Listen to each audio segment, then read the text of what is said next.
Samsung is learning that the NDA is building consensus on the speaker post. The BJP has reached out to the allies for the speaker's post. The BJP asks for suggestions.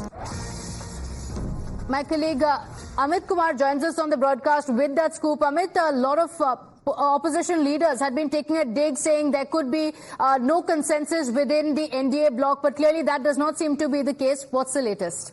देखिए, सबसे पहले जब मंत्रिमंडल का गठन हो रहा था उस वक्त भी इस तरह से कहा गया कि टीडीपी की अपनी डिमांड्स हैं या फिर जेडीयू अपनी डिमांड कर रही है और वहां पर कंसेंसस नहीं होगा, उसको लेकर नाराजगी होगी। ऐसा कुछ भी नहीं हुआ। मंत्रिमंडल में सब लोग अपनी अपनी एक तरह सहमति थी, कुछ उसी तरह की सहमति बनाने की कोशिश, और इस पर लगभग सहमत है सब लोग कि जो स्पीकर होगा वो बीजेपी का होगा। ये जो इससे पहले बैठक हुई थी उसमें तय हो गया था, बाकायदा सहयोगी दलों से पूछा गया था बीजेपी की तरफ से बैठक में, और ये काम राजनाथ सिंह के जिम्मे दिया गया था कि आप सहयोगियों से बात करिए कि स्पीकर को लेकर कोई नाम अगर उनके मन में हो या कोई सुझाव हो तो जो भी सहयोगी दल है, चाहे आप टीडीपी की बात करिए या फिर जेडीयू की बात करिए या चिराग पासवान की बात कीजिए या दूसरे सहयोगी दलों की, सबने एक ही स्वर में कहा कि उनको कोई दिक्कत नहीं है, आप जिसको भी आगे नाम बढ़ा सकते हैं वो उनके साथ है।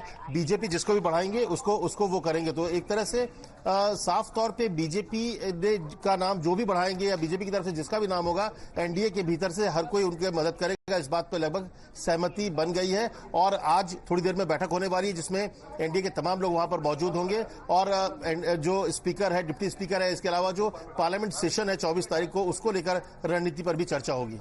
Okay, Amit, any information on front runners? कौन रह सकते हैं? There were a lot of speculations on who it could be. Of course, the senior most leaders are generally picked, but now that the BJP has been given a go-ahead to make that decision, who are the front runners? जब ओम बिरला को पिछली बार बनाया गया था तो वो दूसरी बार के सांसद थे, और इस बार कल जिस तरह से ओम बिरला से मुलाकात करने जेपी नड्डा गए थे, इसके अलावा अमित शाह जाके मुलाकात की थी, साथ में पार्लियामेंट्री अफेयर्स मिनिस्टर जो नए बने हैं वो भी थे, किरण रिजिजू, इसके अलावा जो पुराने थे प्रहलाद जोशी वो भी मौजूद थे।